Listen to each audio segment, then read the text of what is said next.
Hi everyone, welcome. Thank you for coming.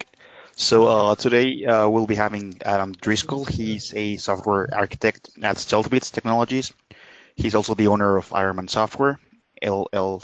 He's an LLC and Microsoft MVP. I suggest you check out his GitHub. It's full of interesting things, and among many other things, he's the creator of the PowerShell Pro Tools and Universal Dashboard, which he'll be demoing today alongside Lee Berg.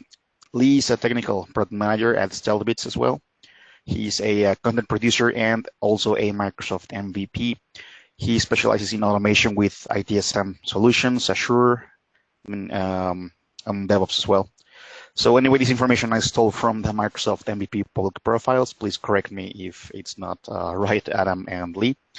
And guys, an honor to have you.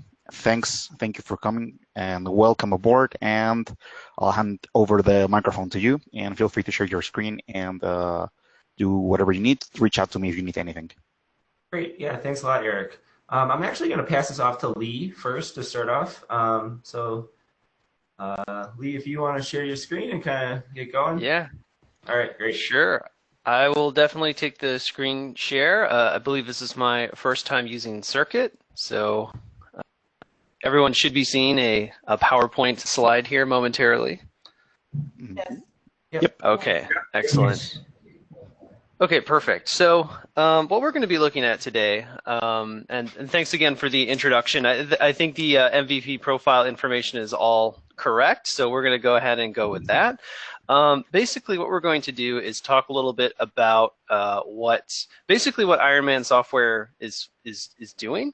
We're going to be talking about two products, or two tools, PowerShell Pro Tools. We're going to be talking about that briefly, and then we're going to be talking about Universal Dashboard as well. I'm going to be doing a kind of a presentation here just so we're all on the same page as what the presentation today is about. And then what's going to happen is I'm going to hand it over to Adam, and we're going to be doing demos. Most of the session this morning is going to be all live demo. I'm going to try and get out of the way as fast as possible. And one thing that Adam and I love to do, if we have questions along the way, if the format here facilitates it, we're always happy to hear questions and feedback, or just whatever we want to talk about, basically. So I'm just going to go ahead and get started here. So I think the most important thing, kind of the way Adam talks about some of these tools that we have, is powerful tools for PowerShell developers. So we're going to be talking a lot about PowerShell today, especially when we talk about PowerShell Pro Tools.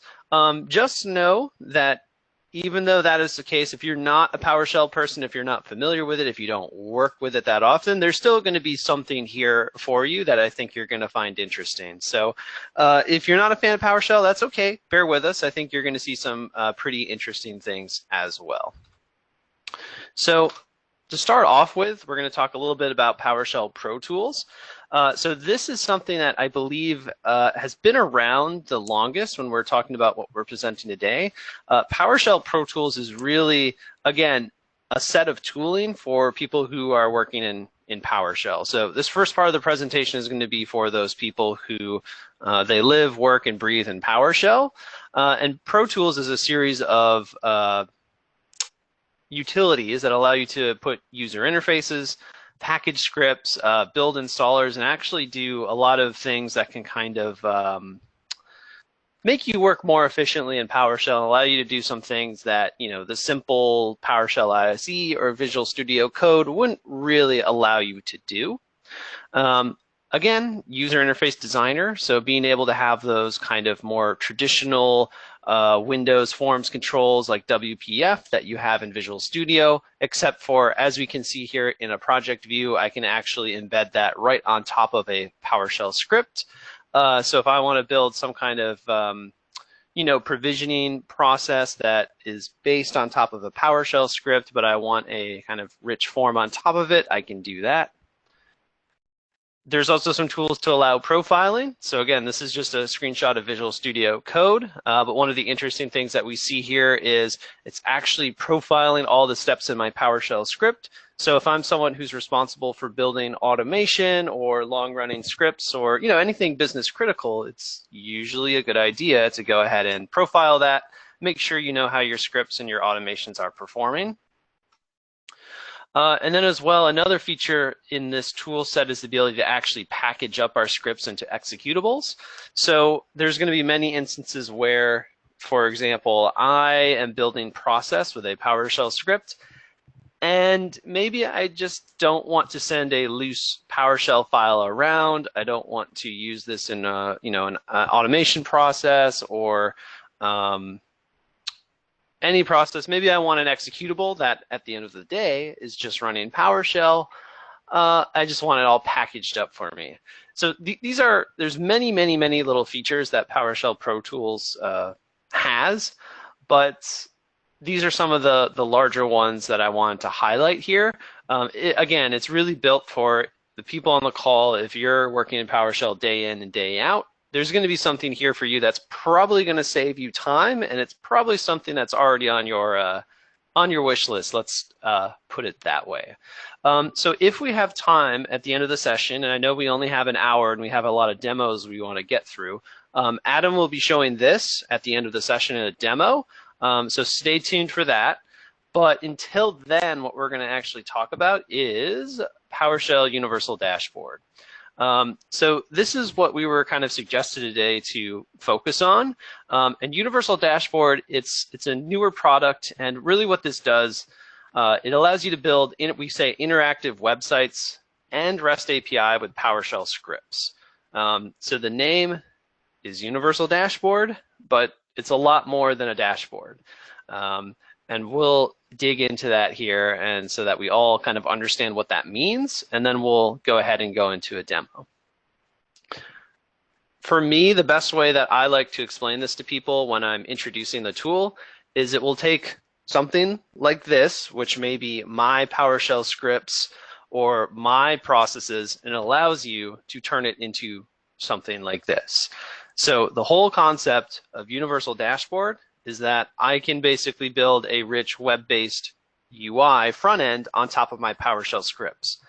And the scenarios here include, like this example that I'm showing on the screen, if I just want to show data, if I want to show graphs, maybe I have PowerShell scripts that retrieves information about my, my server environment or applications that I'm managing, and I want to display that on a dashboard. Great, we have that.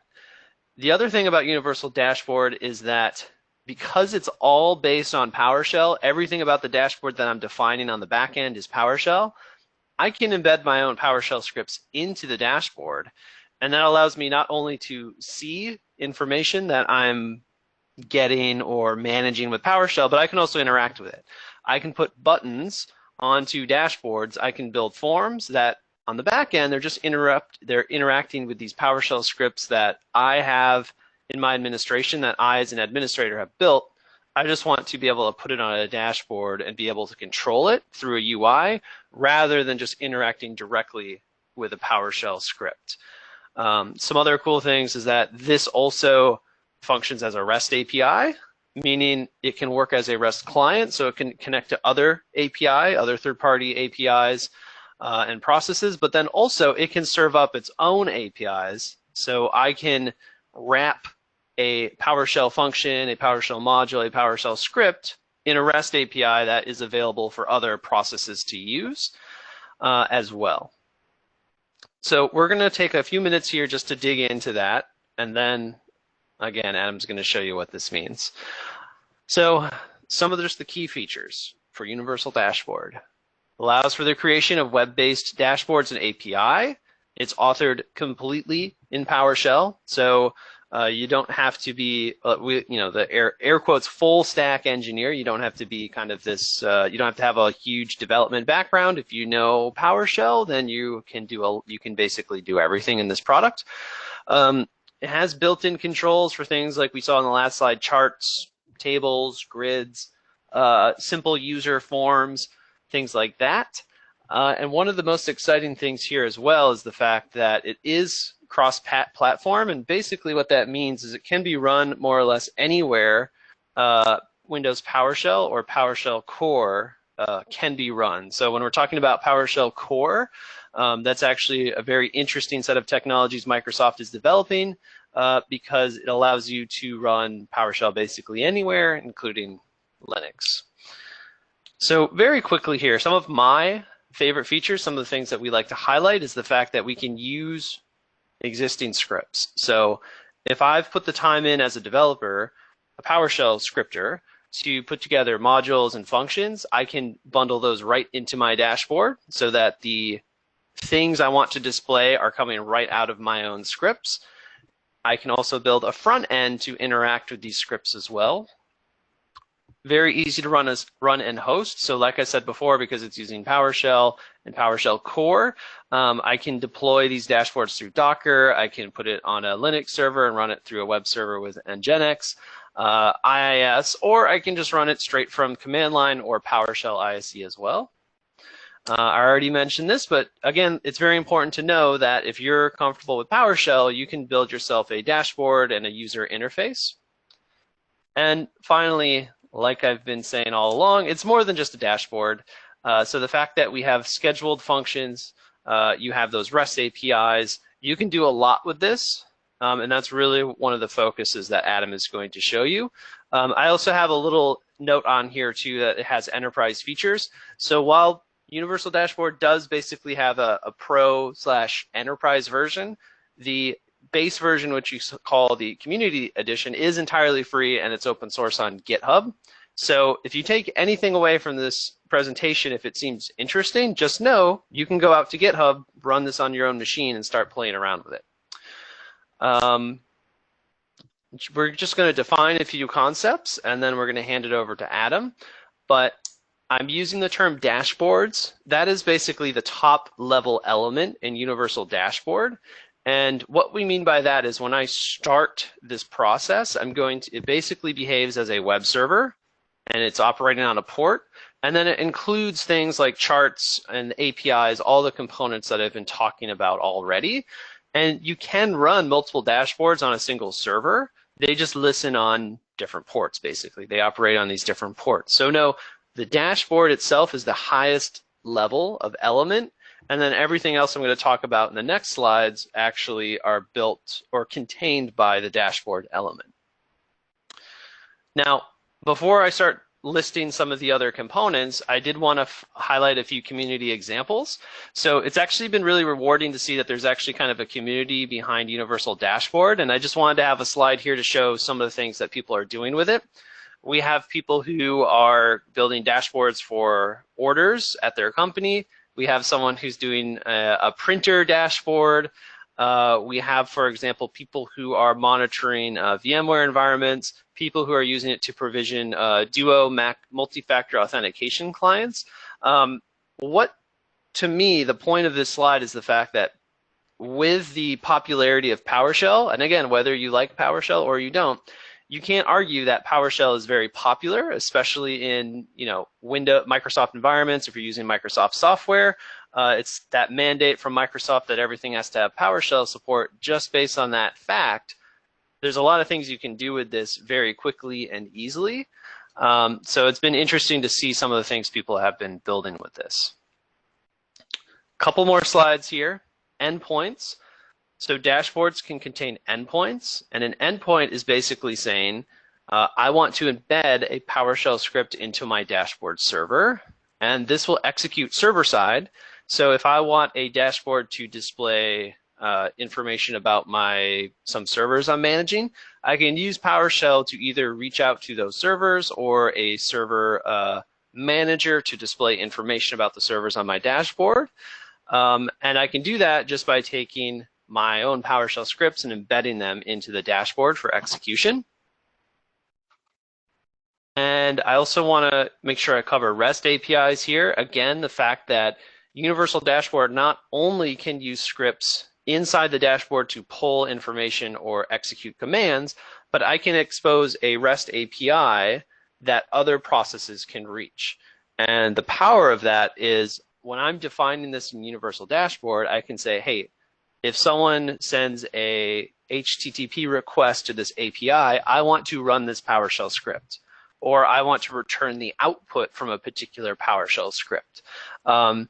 There's a lot of tool building that you can do with this, but even if you're not that interested in displaying information on a dashboard, you can use this universal dashboard tool to basically stand up a series of REST APIs that on the back end are just using PowerShell scripts that are being managed and maintained by a system administrator.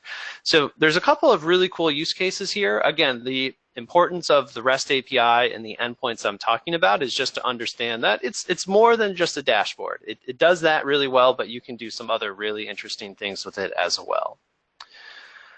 So at this point, I'm sure we have a couple questions. I know I wanted to get through the slides fast, so we had as much time as for demos as possible.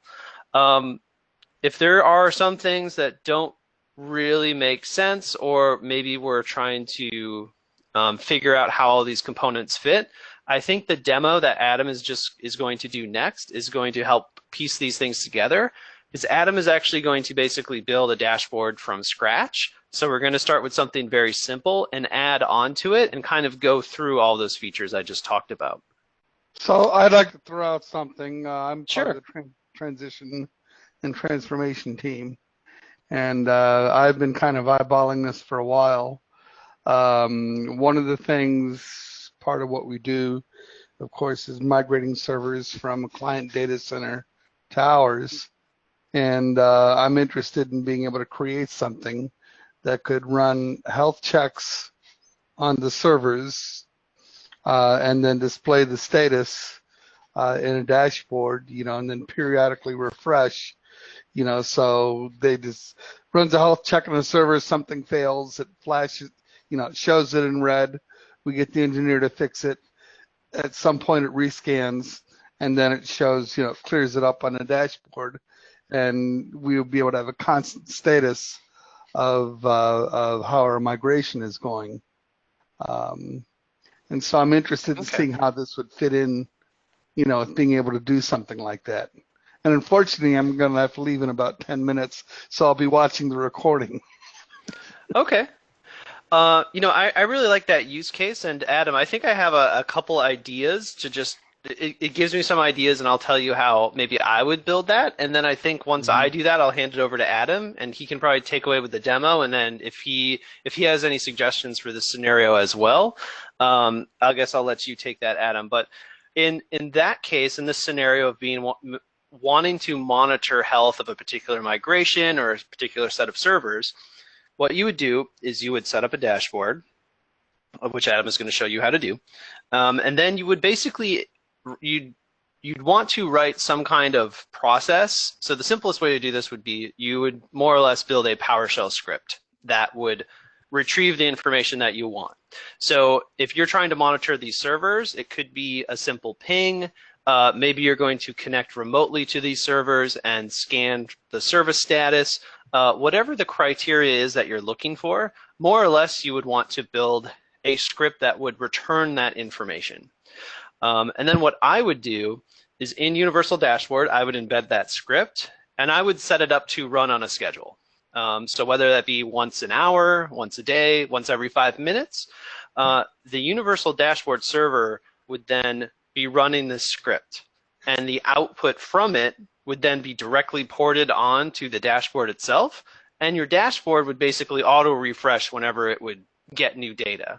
So if you run this health check, this heartbeat script, whatever we want to call it, you could set it up to refresh every minute, and when that completes, the UI would update as well. So if anyone was monitoring the dashboard, they could have all that summary information about when the next run of the script is, how many resources it discovered, and then you could very easily put together a section right at the top.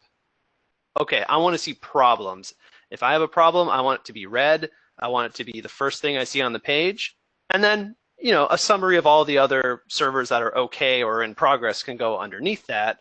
But that's certainly within the realm of use cases that we're talking about here. So, Adam, I'm actually going to hand it over to you right now. If you have any more commentary on that use case, I'd say go for it.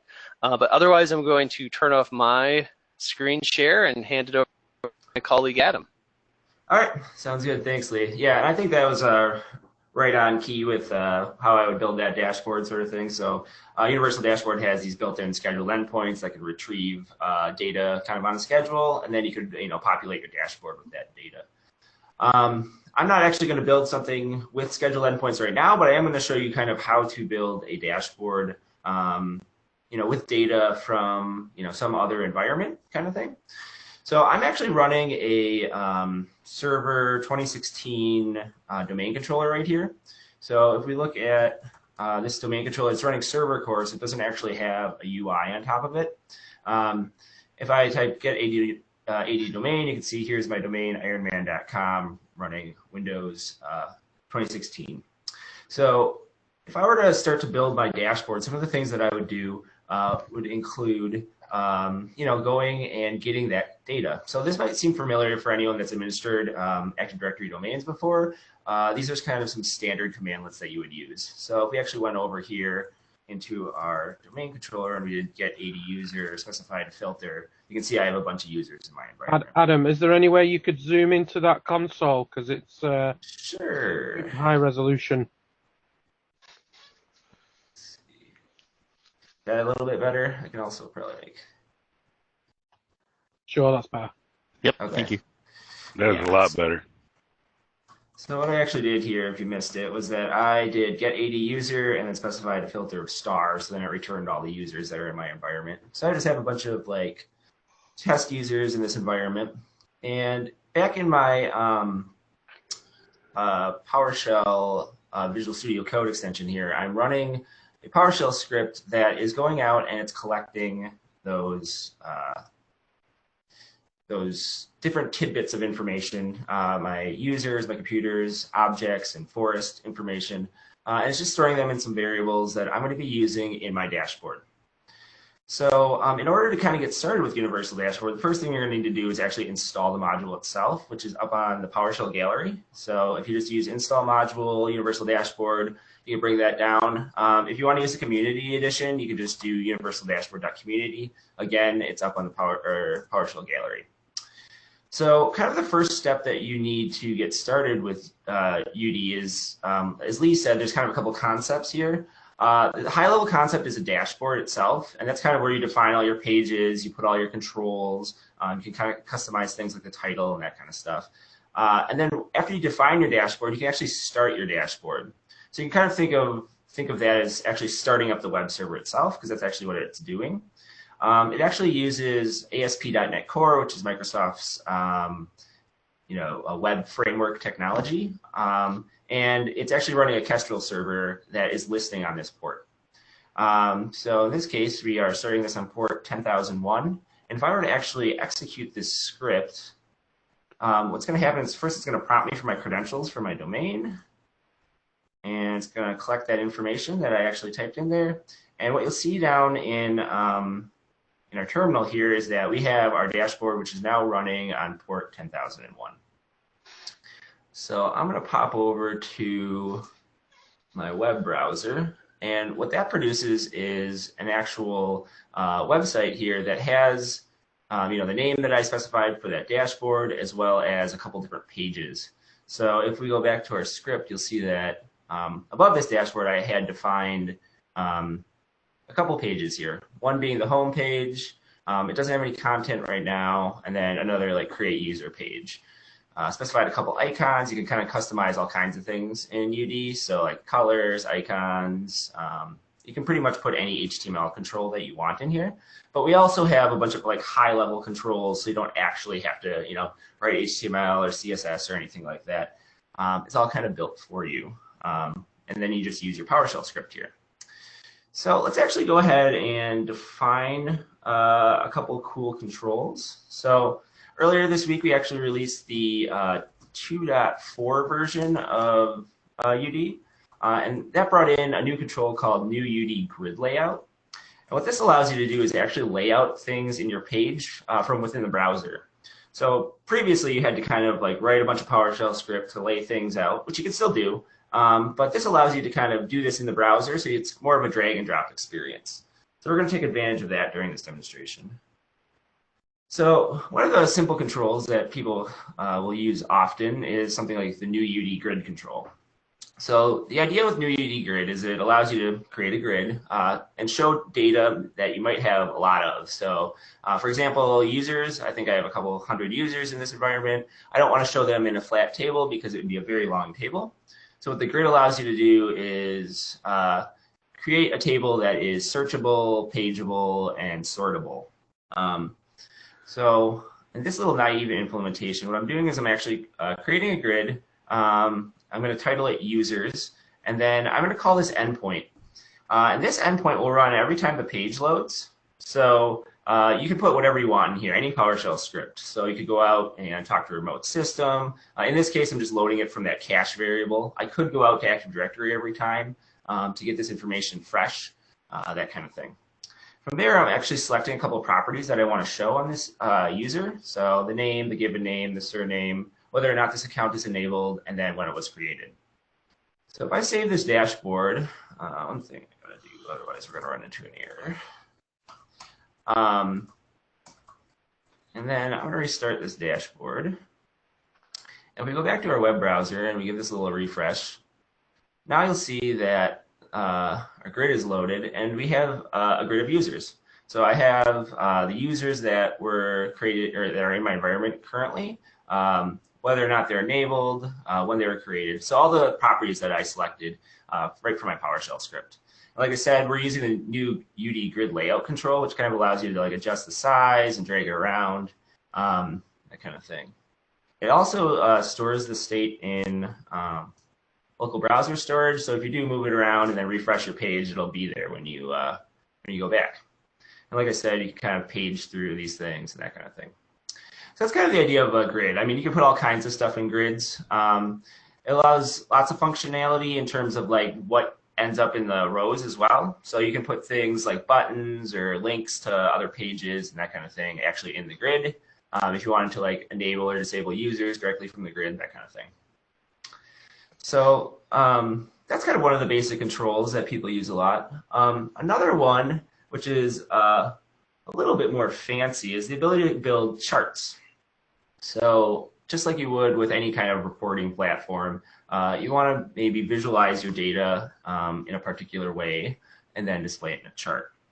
So Universal Dashboard has a couple different chart libraries included in it.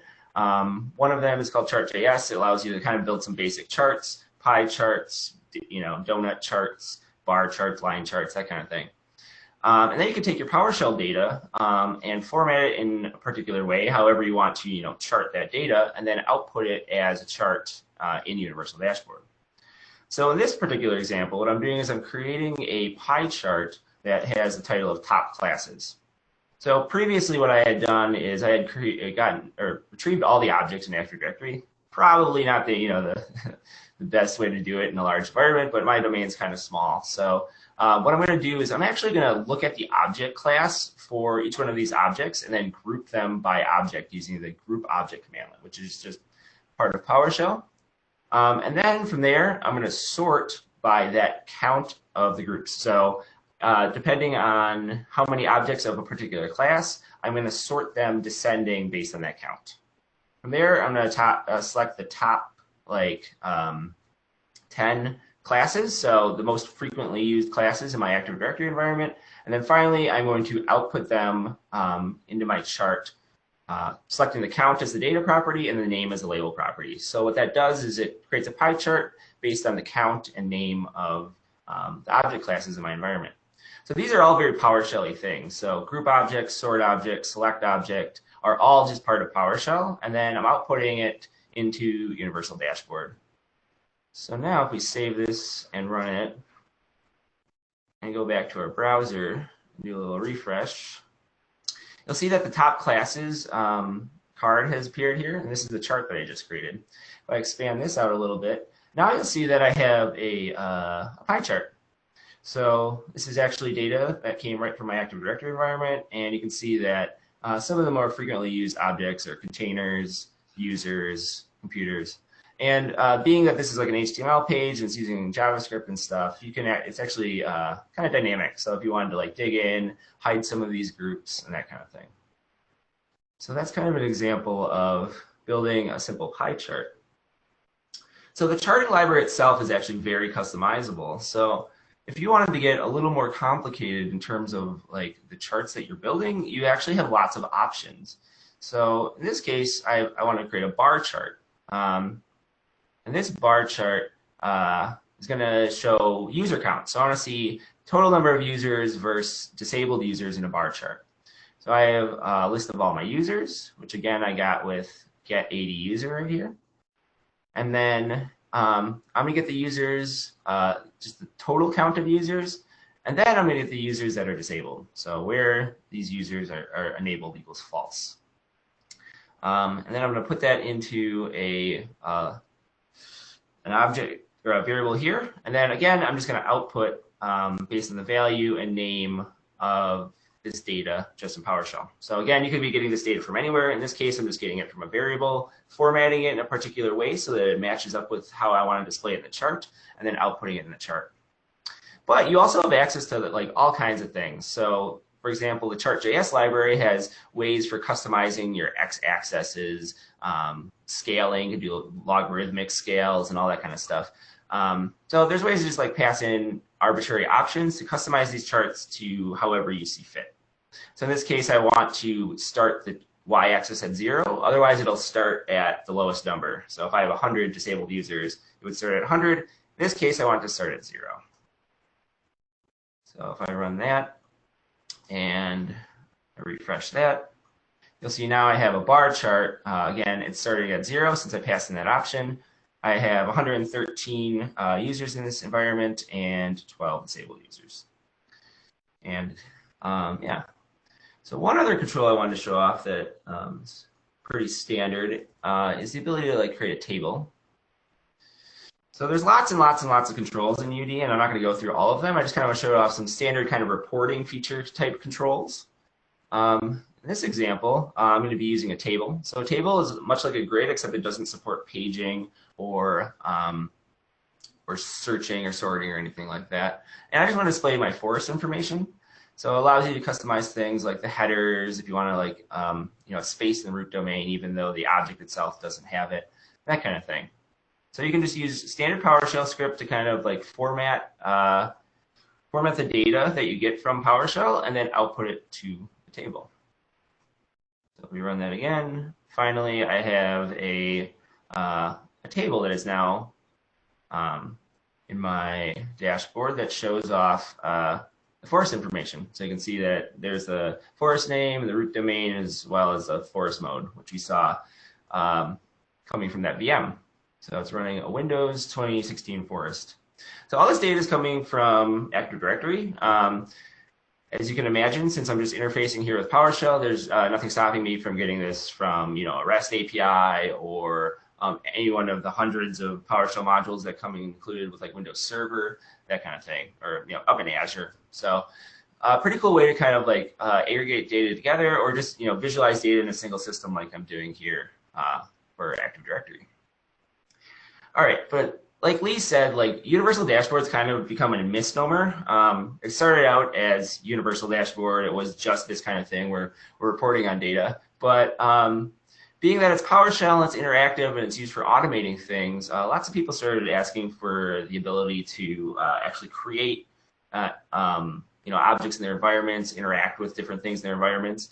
So I'm going to show you kind of another feature of Universal Dashboard that some people don't realize just by looking at the name, and that's actually the ability to create inputs that you can then go out and create data in your environment or modify data in your environment, that kind of thing. So I created that create user page. So we're actually going to go, and I'm not going to type all this because you guys don't want to watch me type, but I'm going to create an input form on this particular page. So you can do so using new UD input. That allows you to create an input form, specify a title, like the name of the button when you click the text. And then from there, you can kind of define the fields that you want to expose to the user. So in this particular example, I'm going to be exposing a first name, last name, username, and password field for the user to type in to actually create this user. So a lot of people have done like onboarding things using this type of feature. And it supports all kinds of stuff, like not just these fields, but like validation and all different types of controls. So we have text boxes, passwords, check boxes, radio buttons, drop downs, date pickers, that kind of thing. So you can create really kind of robust forms with just a little bit of PowerShell script. So these are the fields that the user is going to see. And then this is the endpoint that's called when the user clicks submit. So it just passes in those variables into this particular chunk of PowerShell script, and then you can execute whatever PowerShell script you'd want and have access to those variables. So in this case, I'm going to be actually executing the new AD user commandlet, and I'm just going to go against that domain controller that I showed earlier, passing in the username, first name, last name, and then I'm going to set that AD account password. And then finally, I'm just going to pop up a little message box to the user to say that, okay, we successfully created this user. And if there's a failure, I'll just pop up the error message as to why there was a failure. So now when I run this script and we go back to this page, we go over to create user now, you'll see that I have a form that's been created. So if we look at this, you can see that I have create user form. It's got the first name, last name, account name, and password. So I didn't have to write any HTML or anything like that. This is all just PowerShell. And then we'll try doing like Trevor, and then we'll set a password. And then if I click create, you can see that up in the right, you might have missed that, but it popped up a little toast that said created user T-posts. Now if we actually go over to my Active Directory domain, and I type get AD user identity T-posts, you'll see that that user was created in my Active Directory environment. So the user entered some stuff in the form, and it went out, called that new AD user commandlet, and then actually created that user in this environment. So it has all the things that I entered into that form, like the given name, the surname, as well as the username. So as you can see, it's like more than just dashboarding. Like you could really kind of take this to the nth degree. There's a lot more involved in these inputs than just this. So this is kind of just scratching the surface of some of the stuff that you can do with this kind of universal dashboard ecosystem. So another topic that Lee touched on was the ability to expose REST APIs, and I'll kind of show you the benefit of that. So like we were kind of talking about, it was like Universal Dashboard is more than just a dashboard. It's kind of a web server as well. And because of that, that means that you can expose like HTTP REST APIs, kind of just like this. So in this example, what I'm doing is I'm saying new UD endpoint, which is just going to be some PowerShell script that I want to run when the user actually invokes an HTTP request to my web server. They could specify these URLs. In this case, I'm just doing a user URL, but you could do, nested URLs, that kind of thing. It also supports things like parameters, and it even supports regex. So if you had some regex that you wanted to put in here, you could do something like that. And then it'll actually match those URLs based on that regex. And then in the endpoint is actually the thing that I want to invoke when that user hits this particular HTTP request. In this case, I'm going to do get AD user. I want to get just all the users in this case. And then I'm going to output just the SAM account name, given name, and surname. So if we add this particular API onto the endpoints that are exposed by Universal Dashboard, what you'll see is that we can use like standard PowerShell to invoke that web request. So if I do invoke REST method, HTTP localhost, I'm listening on 10,001, and if I issue that command, you'll see that I output all the users from Active Directory. So this actually went over, HTTP, went to my web server, queried Active Directory for me, and then returned that data back over HTTP. So in this case, I didn't have to specify credentials or anything like that. It's all built into the dashboard. Why that is also cool is because it allows you to kind of interface with heterogeneous environments. So if I opened up something like this, like this is a, let's see if we can make this font a little bigger. This is a Ubuntu Linux console that I'm running on here for the Windows subsystem for Linux. So this is just running Bash, and Bash has curl in it. So now, if I were to do something like localhost 10,001 API user, you can see it actually went out. It communicated with my PowerShell Universal Dashboard REST API and actually queried data from Linux to PowerShell from Active Directory. So there was no need to install PowerShell, no need to like install the Active Directory module, which doesn't even work, I don't think, on PowerShell Core yet. But you can kind of expose your things to other environments kind of in a limited fashion. Like, we're not getting all the information back, but we're getting some of the information back. So just like as in the Universal Dashboard itself, REST APIs aren't just about getting stuff. You can actually create stuff. So the standard HTTP methods are get, put, post, and delete are kind of the most common ones that you see. Post is typically used to mean like create something.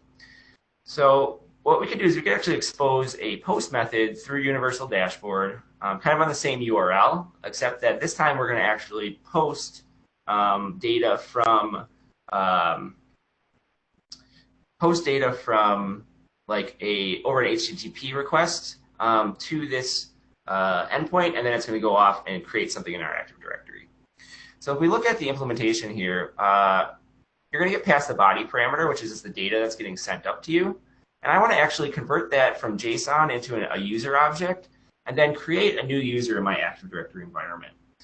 So if I add this post API to my Universal Dashboard endpoint web server and then restart that web server, what I should be able to do is actually invoke a web request over HTTP and then create a user. So I am going to just grab some PowerShell, or actually not PowerShell script here.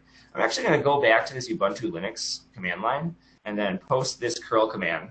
So what this is going to do is it's going to create or make a post request to my web server, specifying that the content type of this request is JSON, and then it's going to send this JSON payload over to my API. So what this will end up doing is actually creating a user in Active Directory. So it issued that command. I didn't get any errors back or anything like that. And first of all, what I can do is I can actually, we can just issue curl here, and it's going to actually go out to Active Directory. Oop, I see what's going on. Sorry about that. It's actually going to go out to Active Directory and query those users. You can see the last user is the one I just created, which was Sean Stark. So just to prove to you that it actually went out to Active Directory, I'll go back in here and we'll go to Sean Stark, and you can see that Sean Stark had been created.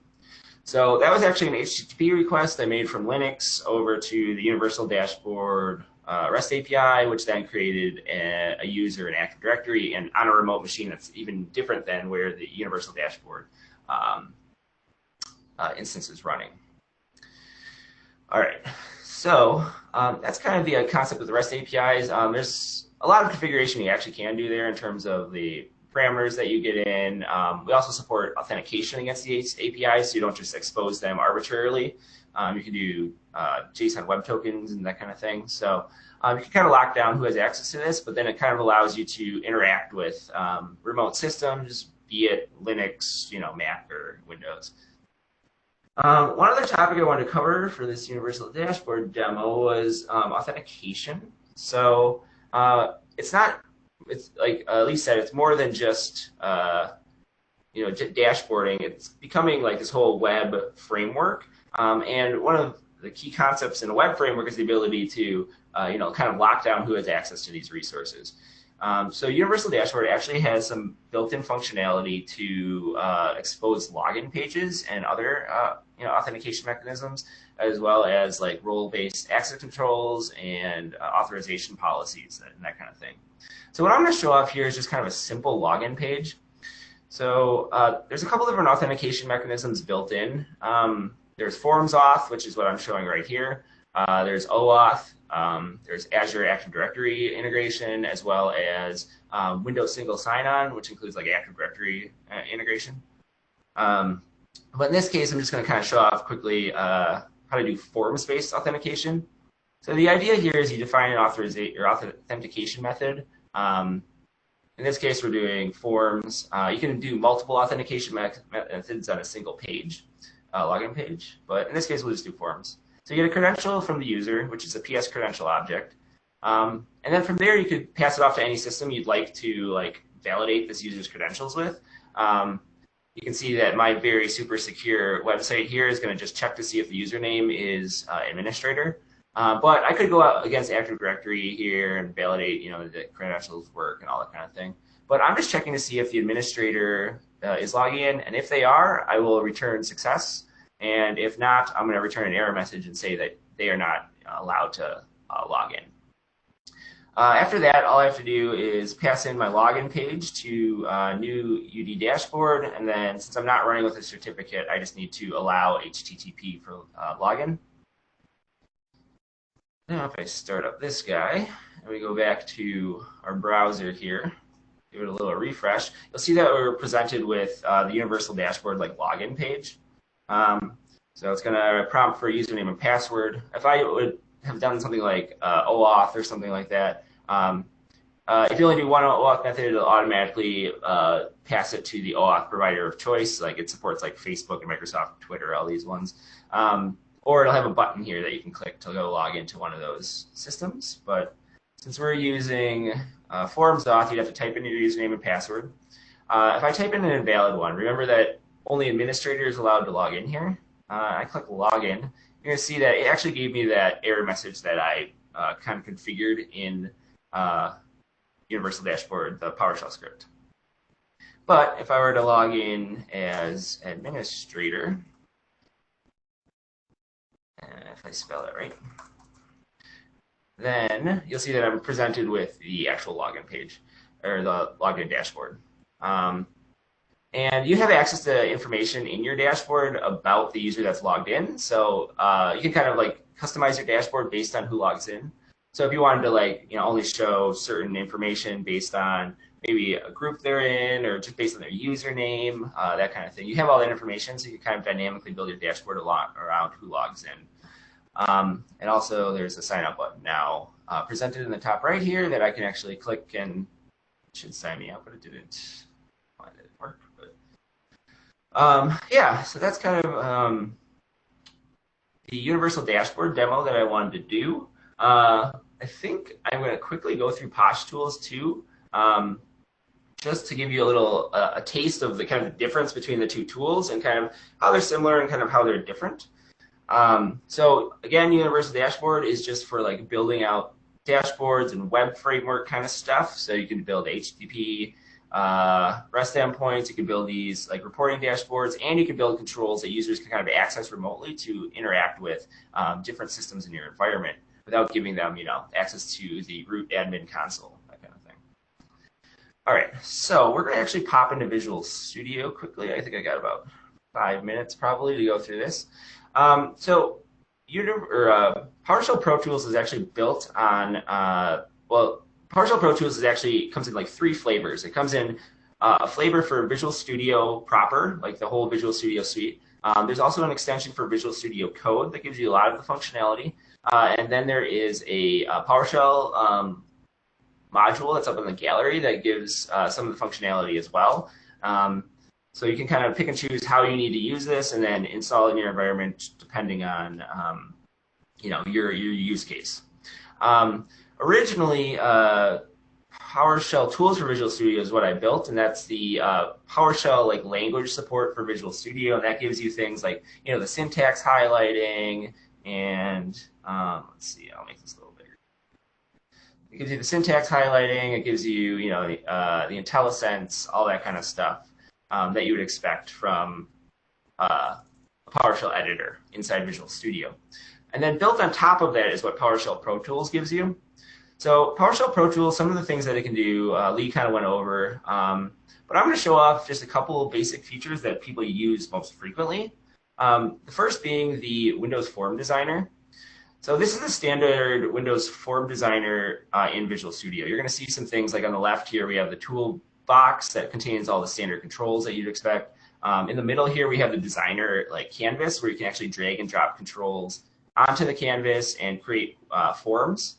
And then on the right-hand side, you can see this is a properties window. So if you click on one of those forms, it allows you to set all different types of properties for that form. So it just exposes anything this particular control could customize.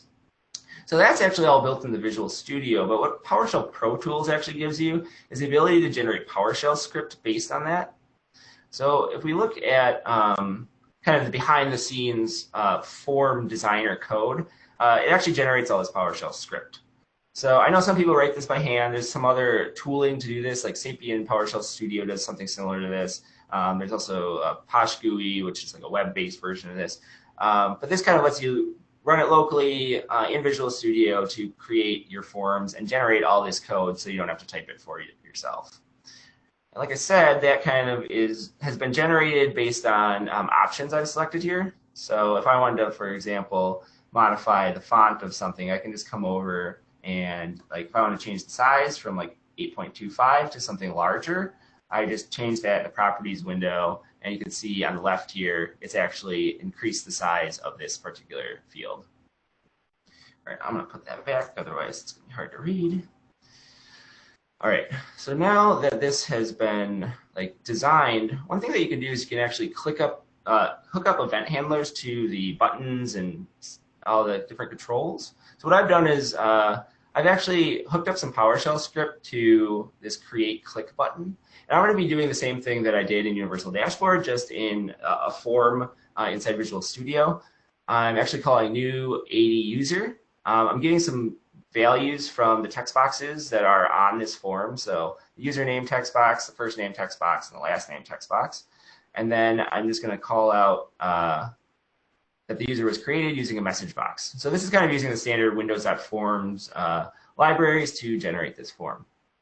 So if I just run that, it actually pops up my little form, which is now like live and running in my environment. And again, let's see, Adam Driscoll. I think I might already have an Adam Driscoll in here. So I can type in the standard fields, hit create. It's going to ask for my credentials since I didn't save those. And then it says user was created. If I go back to my environment and I look for Driscoll 2, you're going to see that that user was created. So that actually was created from that Windows form app in my environment. So if you have people that aren't like PowerShell users, you can kind of build these tools around your PowerShell scripts to kind of give them something that they're familiar with, like a form that you can type in to build tooling.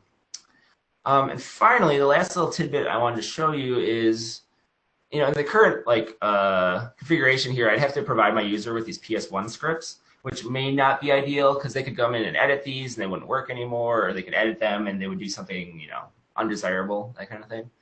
So what you can do is you can actually modify the packaging settings for this project. So if we look at this, the idea here is that we can actually take this PowerShell script and turn it into an executable.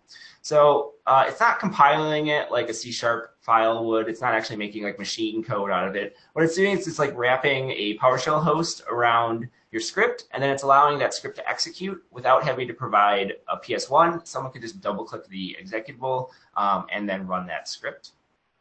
So if I just check these two checkboxes here to package as an executable, make sure that I have this create user form PS1 selected. I can also specify a bunch of other properties like the .NET Framework version that's required, whether or not to hide the console window, all that kind of stuff. So now if I actually right-click and hit build on this, what you're going to see is some output about the actual building of this form. So you can see that it output to a bin debug directory create user form.exe. So if I actually navigate out to this folder here, what you're going to see is now I have a create form.exe right here, create user form.exe, rather than a PS1 script. And if I double click that script, it's actually going to start up the same PS1 file and expose the same form that the user saw with a PowerShell script. So they don't have to learn how to run PowerShell or do anything like that. They can just double click this exe and it starts up PowerShell script. So there's a bunch of different configuration options you can do for packaging like this. But I have some demos out on YouTube and that kind of thing if you guys are interested. And additionally, like 2 weeks ago is the PowerShell Summit where I gave like an hour and 45-minute talk on Universal Dashboard. So if you guys are interested in learning a whole bunch more about Universal Dashboard, that's up on YouTube too on the PowerShell.org YouTube channel. So if you guys really want to dig in, I would definitely suggest that. But it looks like we're right at time, so I am gonna call that. Good. So if you guys have any questions, I'm happy to stick around. But yeah. So thank you very much, Adam and Lee. So just a quick wrap up. For me, what I got from Universal Dashboard today was, it looks like a fantastic abstraction of a web server framework capabilities, all wrapped into PowerShell code, and pretty much everything you can do with PowerShell, can be consumed by Universal Dashboard. So you can pretty much do everything you can do with a script. Basically, get the user, push AD users, create reports, everything, and the REST API capabilities are amazing. So you can, filter out those, the capacity of what you can do, of what you can delegate as well. So you don't have to, you don't give them full power. It can be all done through the APIs. So that's amazing. And what I got from PowerShell Pro Tools, I am a user of PowerShell Pro Tools. It's an alternative within Visual Studio, and I hope I don't get stoned for this, but there's this Sapiens PowerShell Studio, and basically this is an amazing alternative within Visual Studio for a fraction of the price. It's really worth it. I mean, it's really helped me out a lot to build tools for a lot of my colleagues, to create user interfaces and also to wrap executables. So yeah, and having said that, I mean, we'll give 5 minutes back to you and maybe extend a little bit more for anyone who has any questions. So guys, any questions for Adam or Lee? Yeah, one quick question. I see that the pricing is $49 per dashboard. What is when you say per dashboard? How is that defined? Is that like a single page that you're hosting, or is it? You can kind of think of it as a single web server. So if you listen on, port 10,001, that's a single dashboard. You can put multiple pages in there, as many controls as you want.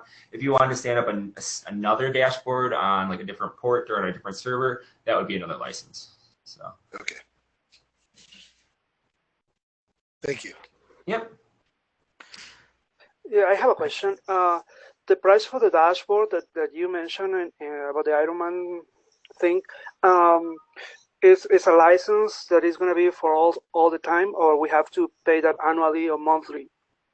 That is it's a perpetual license, so you can continue to use the software, but you get 1 year of updates. So if you want to continue to receive updates, you'll have to renew that after a year.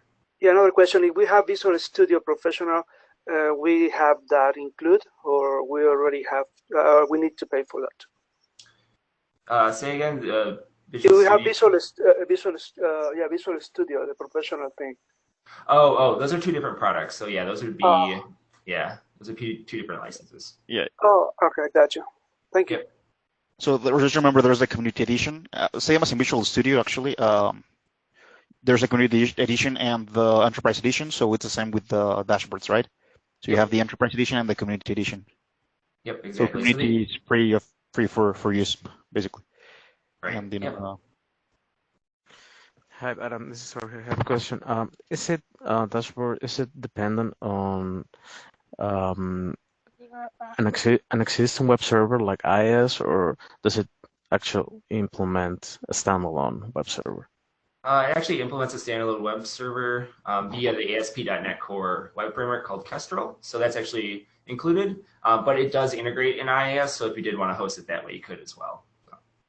Okay, but it's not required. It's not required though, right? Okay. Exactly. All right.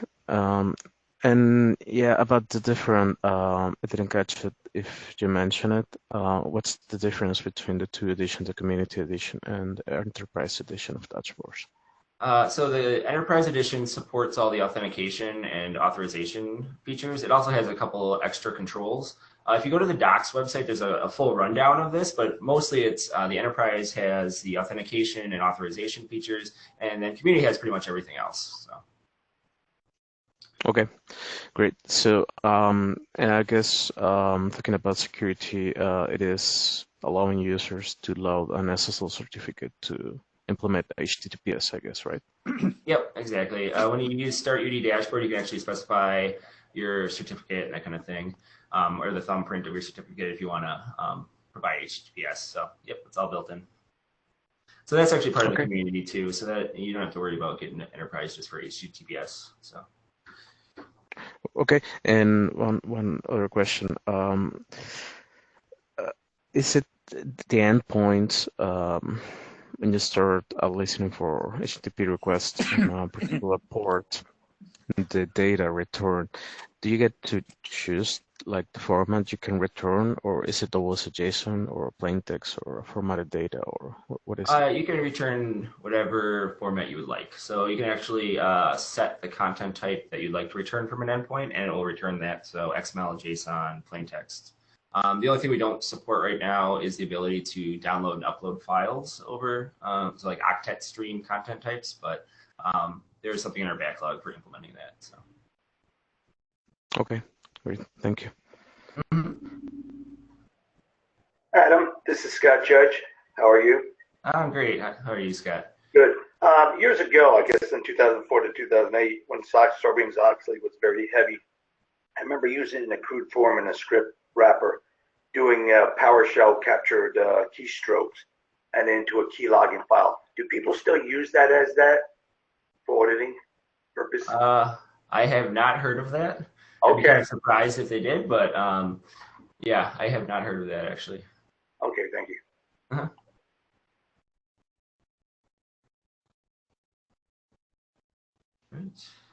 Right. Any more questions, guys? Does Atos has a license of the software for us or no? No, Atos doesn't.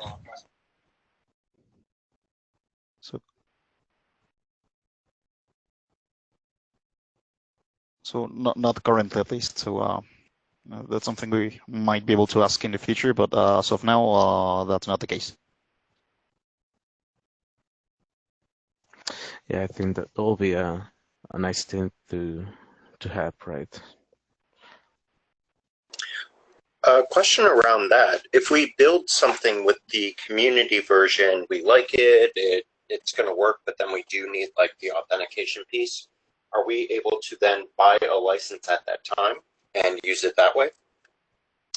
Yep. So the way there's actually it's kind of like a time-based license inside the Enterprise Edition. So you can actually download it and run it locally while you're developing it without getting a license. And it'll run for up to 60 minutes before you have to restart the web server sort of thing. And it doesn't work remotely, but you can pretty much develop your whole app without actually having to purchase a license. But if you decide that that's a good solution for you, then you can purchase a license at that time.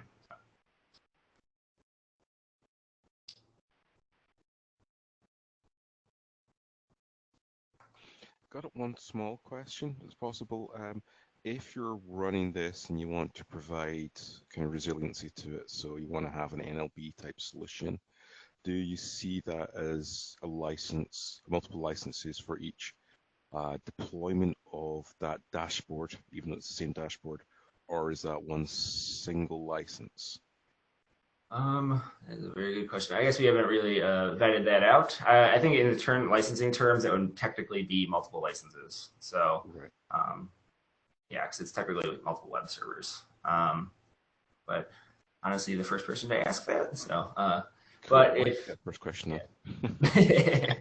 and just to say as a comment, it looks really interesting, really fascinating. I could see potentials in usage of this. Really interesting tech. And Eric, thanks for showing this one because this is great. Cool. Yeah, glad you guys dig it. If you guys ever have any more questions after this demo, feel free. I'm pretty accessible on the internet. So. Okay, I'll be sharing Adam's site and contacts if you guys want to keep in touch. We have time for one more question. Anyone?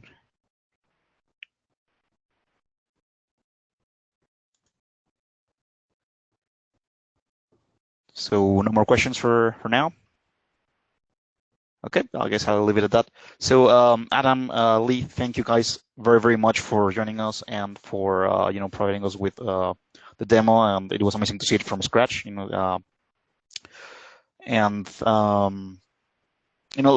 let's talk a bit on the site and just to wrap things up. And I'll just send you an invite for another call if you guys have time, maybe in 10 minutes or something, if that's cool. Yeah, that works.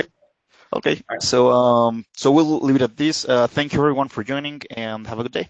Yeah, thank you very much. All right. Thanks everyone. Thank you. See you next time. Thank Bye. you. Bye. Thank you. Thanks. Bye. Bye.